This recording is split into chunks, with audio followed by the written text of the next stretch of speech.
Hi, everyone. Judge Andrew Napolitano here for Judging Freedom. Today is Thursday, June 12th, 2025. Welcome here. Alastair Crooke joins us for this special edition of Judging Freedom. Just how close is war between the United States and Iran?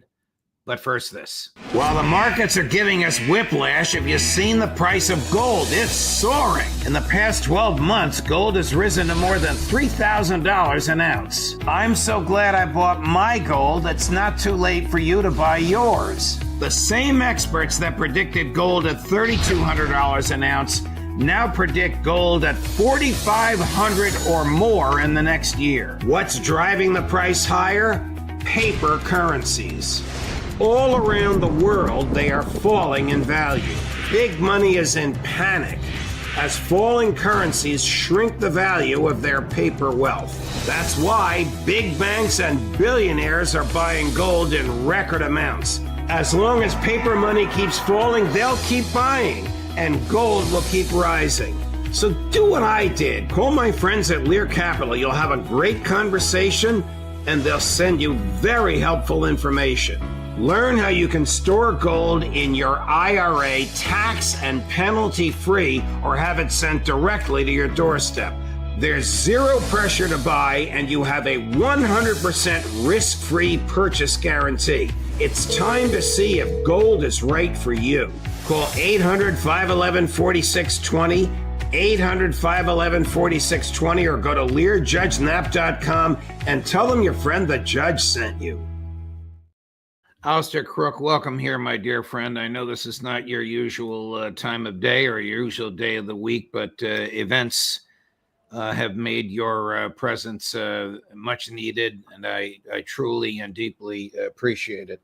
I have a lot of questions for you, and I'm sure you have a lot of analysis for us on Iran and the Middle East and whether or not the United States is truly preparing for war. But before we get there, I have to ask you one or two questions about Russia. I particularly want you to see a clip which we did not have for you when you were here on Monday because it hadn't yet taken place.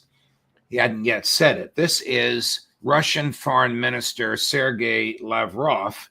It's a very brief clip. It's about 25 seconds, saying he's 100% certain that MI6 perpetrated the drone attacks on Russia. He doesn't use the phrase MI6, but we know what he's talking about. I'd like your thoughts on this. Chris, cut number 8. It is obvious that the Ukrainian side is doing everything possible, but it would be absolutely helpless without the support, I was tempted to say Anglo-Saxons, but probably without Saxons, just without the support of the British.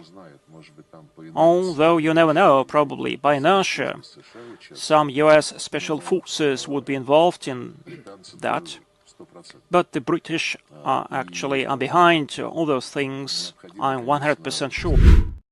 Him to say I'm 100% sure, does that tell you he has seen intel, or is this a PR statement by the Kremlin? Oh, almost certainly he has the evidence of this, and he has the intelligence that's showing that. This is not PR, this is intelligence. And he's saying that.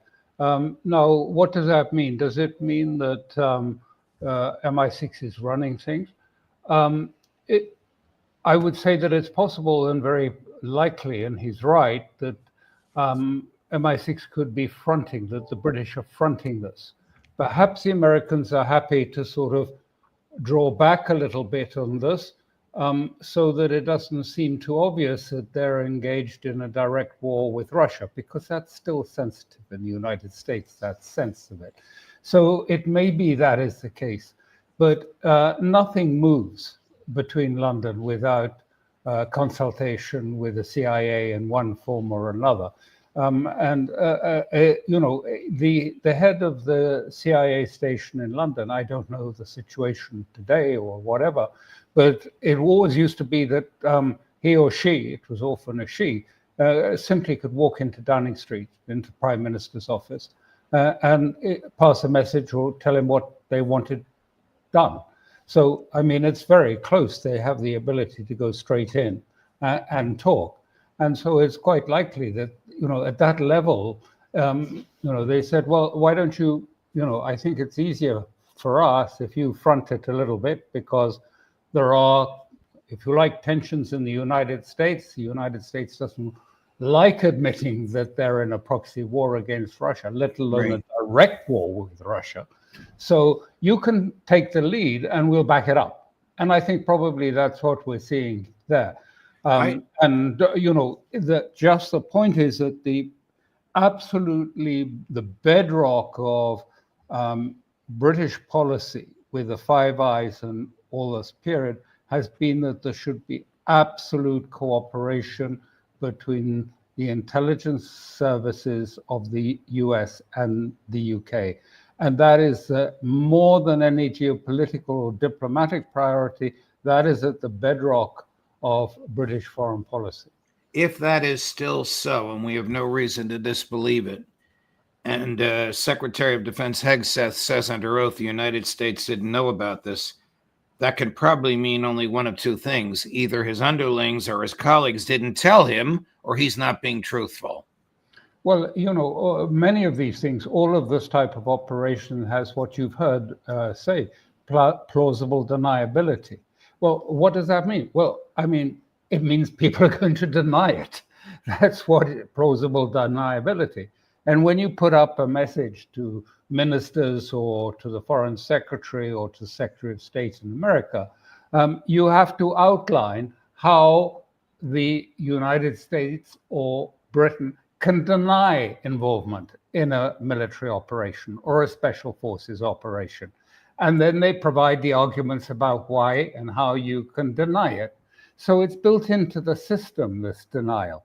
So I don't know exactly what was the situation with President Trump, but I mean, having seen these sort of things in the past, I think what has happened is he'll have sat with his advisors, and General Kellogg and the others there, and Kellogg would say to him, listen, Mr. President, I mean, we've got some things lined up, which we believe is going to put real pressure on Putin.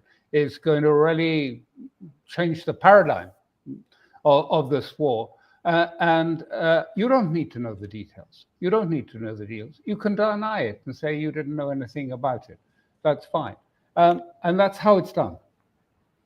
Last question on this subject matter. Are British assets now lawful targets for the Russians? Oh, yes.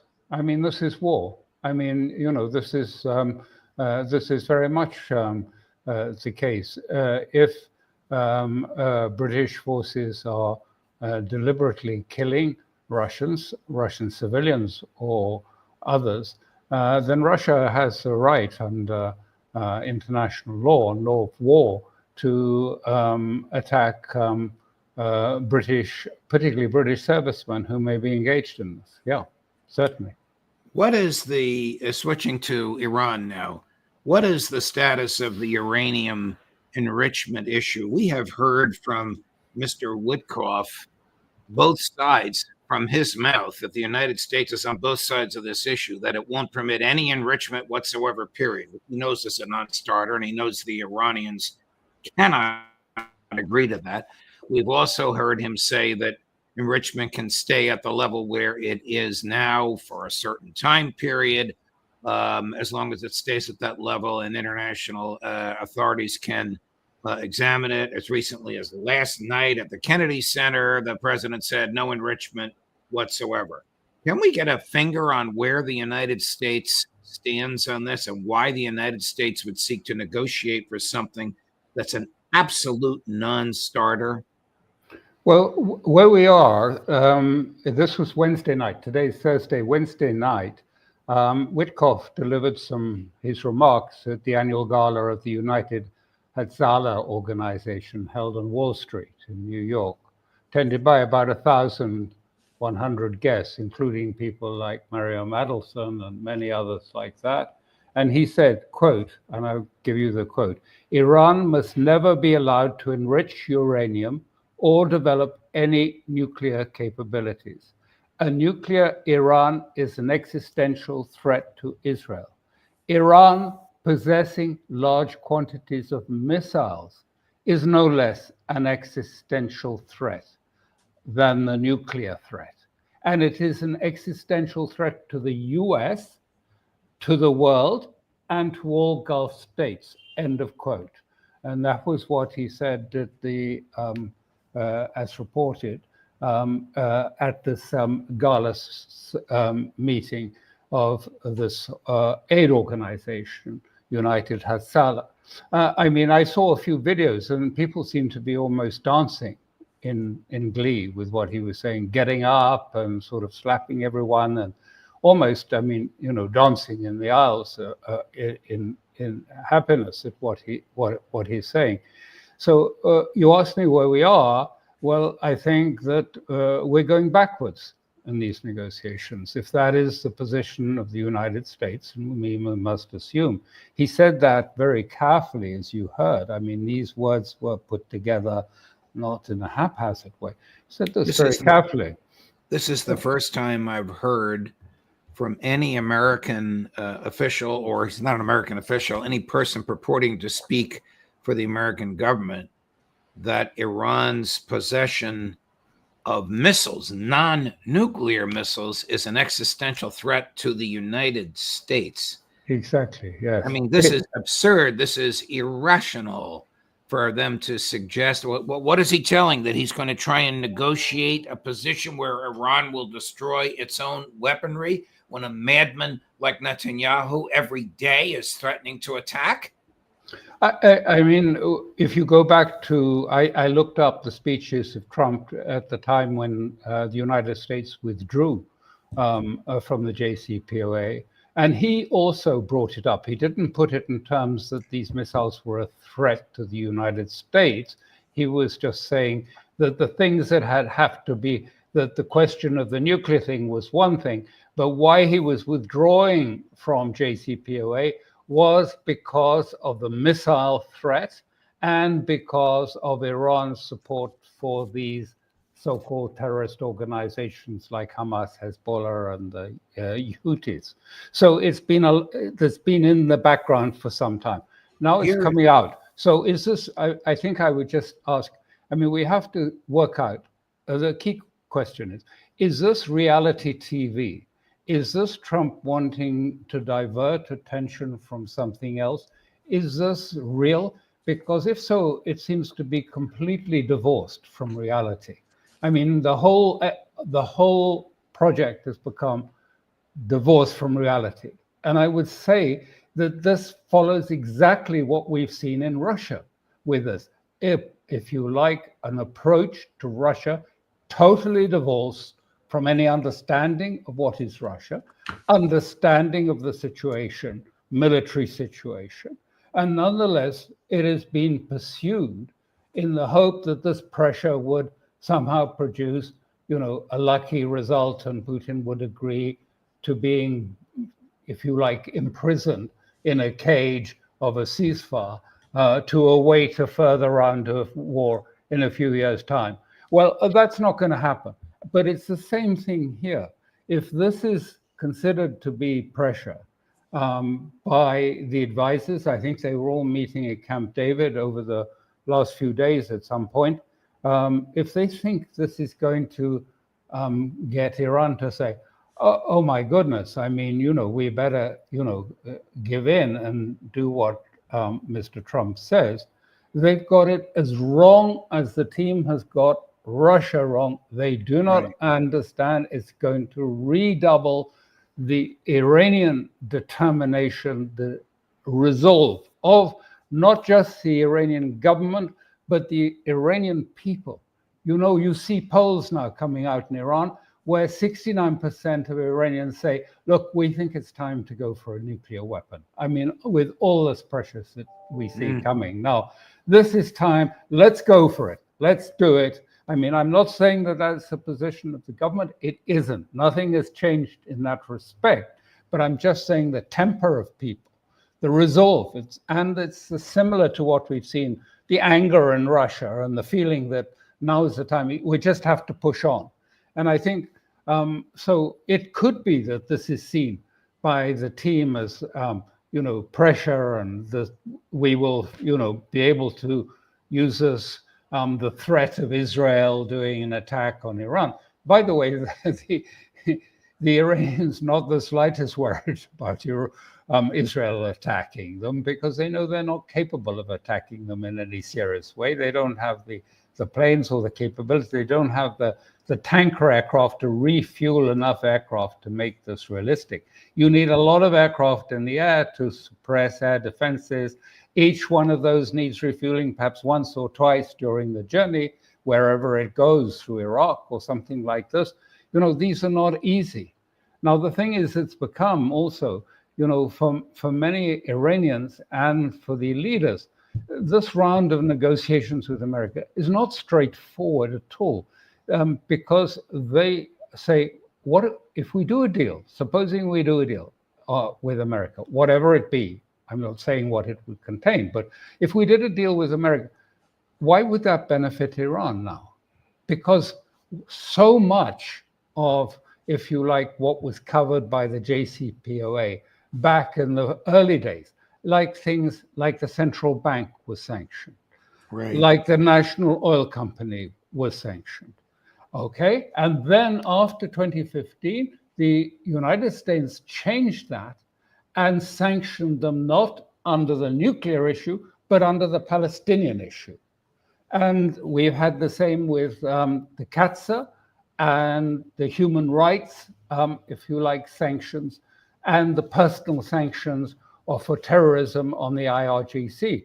Now, and also since that period, Congress has decreed that any deal with between Iran and the United States now must by law be approved by Congress, and that with a 2/3 majority, Congress can knock down any deal. So, will Iranians really see a lifting of sanctions, whatever they agree to? If they agree to everything, would they see a real lifting of sanctions? I'm not going to pretend I can give a categoric judgment, but I think most Iranians are deeply skeptical that that would follow. Is the United States preparing for war against Iran? I mean, in the past 48 hours, we've seen these evacuations of American embassies in the Middle East. Do you think that this is an indication of imminent war or some sort of a ploy for negotiation purposes?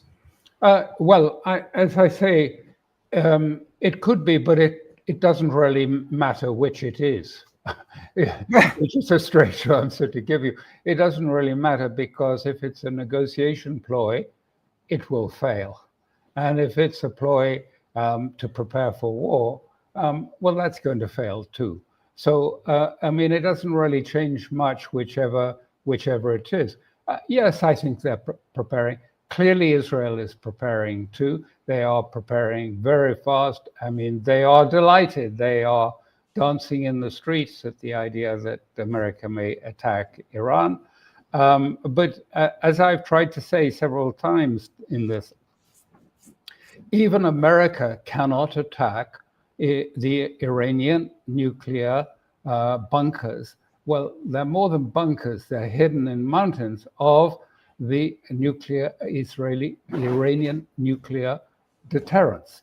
Because if you like to get the biggest bunker bomber possible, the GBU 5797, which is the biggest they have and which Israel doesn't have, it can only be launched, if you like, by a heavy aircraft, by a B-2, and it will only penetrate to 66 meters. Even a nuclear weapon will go down to, at the most, 200 to 500 meters of depth. And the Iranian, if you like, centrifuges, which are all based on, if you like, a special absorbent base that can withstand an earthquake of 6 on the Richter scale, but they are literally half a mile beneath. They are more than 800 meters down. And there are 5 of them. And it would take about 15 bombs, 12 to 15 of the big bunker bombs, or even the nuclear bombs, to get anywhere near them, if they do at all. And that would mean you're talking about 6 or 7 aircraft, B-2s, American B-2s. Right. But you'd also then, that there are 5 of them. So you want to have all of these bombs 5 times over. So you'd need 30 B-2 bombers. And America doesn't have that. It doesn't even own that many. It owns much less. A few, I mean, at most 10 or 12 or something, but it doesn't have 30 to spare on this. So the Iranians are cautious. Now, I think there's one possibility that needs to be aired, which is that it's possible that, you know, Trump is all about drama and everything else. I mean, he might think he's able to do a sort of Yemen exercise whereby he says to the Iranians, look, we'll bomb a target. Look, you line up an empty IRGC, you know, headquarters, no one in it, and we'll bomb that. And then you'll bomb a radar system in Israel. And then we'll say, great victory. The Iranians have backed off and, you know, we're on the path to success. The Iranians won't buy that. They won't go into that. Not at all. They are feeling very confident. I was speaking to Tehran today. They're very confident.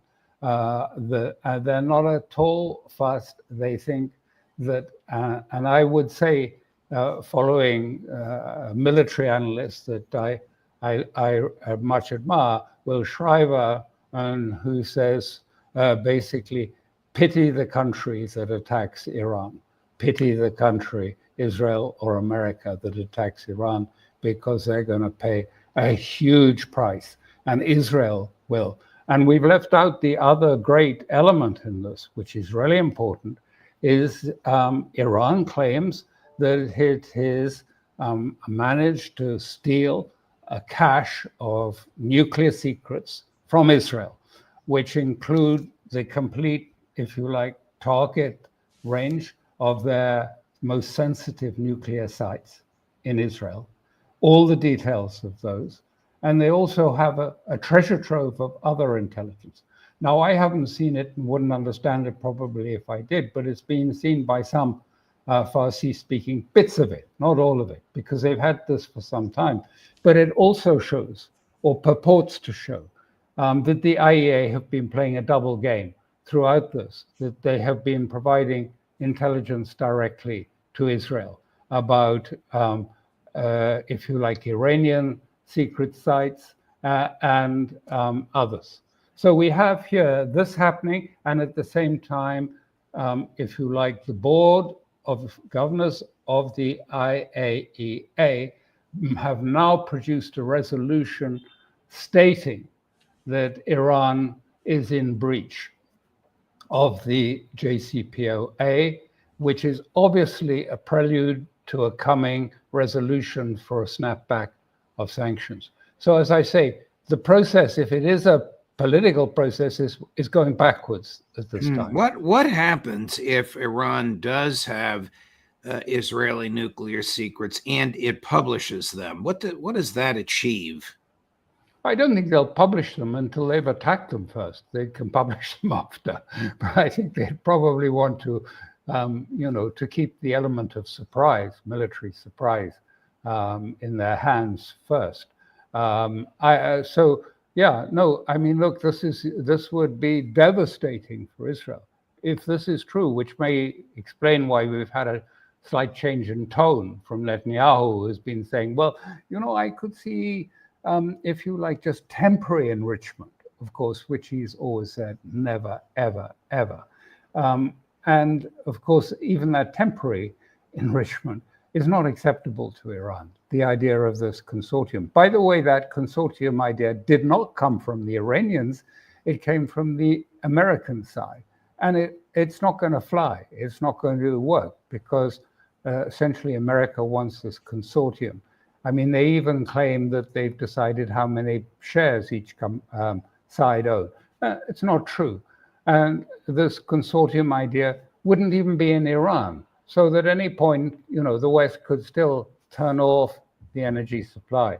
I just want to explain why this is such a neuralgic point is that for many years, going back to the Shah's time, Iran had this research reactor in Tehran, which produced medicines and things for diseases that needed isotopes and things for curing cancer and other diseases. It requires 20% enriched uranium to work. And they had that at the time, and they imported it. And then at a certain point, with the JCPOA, they came to the US and negotiated and said, look, we've long since run out of the 20%. We'd like to import some. And initially the US said, okay, yes, go out in the market and get 20% enrichment. We can agree to that probably. And of course, what happened was they found buyers, and then the Americans said, of course you can't. No, you're not going to have 20%. And this is behind the Iranian absolute determination. No, we have to have enrichment on our own soil.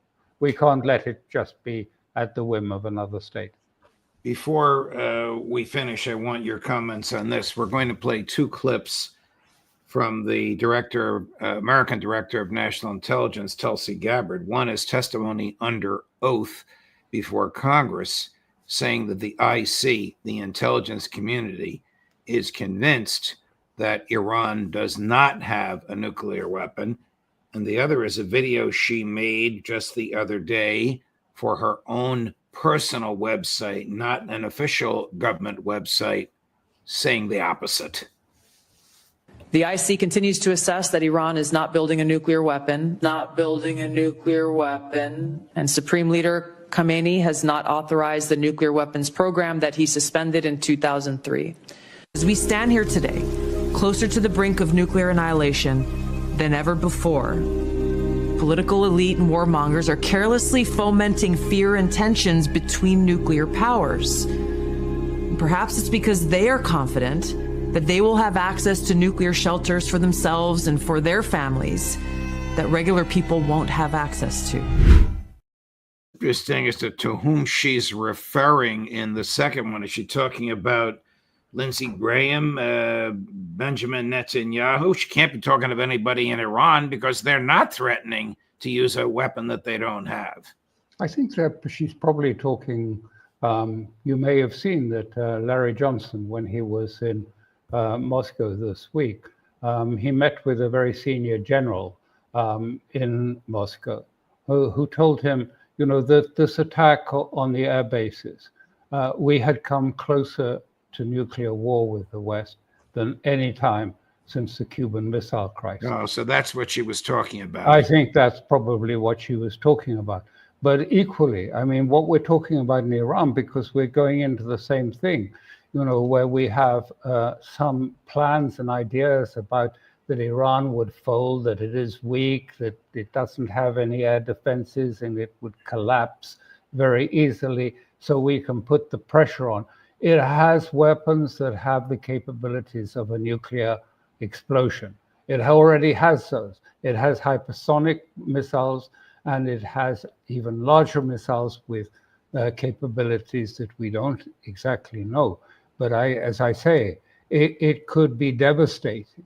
A war with Iran could be devastating both for the United States, but certainly for Israel. It could change the whole balance in the United States. It could change the whole, political paradigm in the United States if this goes ahead. I hope the White House is listening. That's the best I can say. I know somebody over there listens, but I hope it gets to the Oval Office. Alastair, thank you very much. As I said, I know it's not your usual day or usual time, but events are happening quickly, and your analysis is indispensable to us. Thank you very much, my dear friend. We'll see you Monday morning, Eastern Time. My pleasure. My Thank pleasure. you. Thank you. Of course. a great man with brilliant insight and selfless in his willingness to share what he knows. Coming up later today at 1 o'clock on All of This, Professor Glenn Deason. At 2 o'clock on All of This, Professor Jeffrey Sachs. At 3 o'clock on All of This, Professor John Mearsheimer. And at 4 o'clock, if we can find him, Max Blumenthal. Judge Napolitano for Judging Freedom.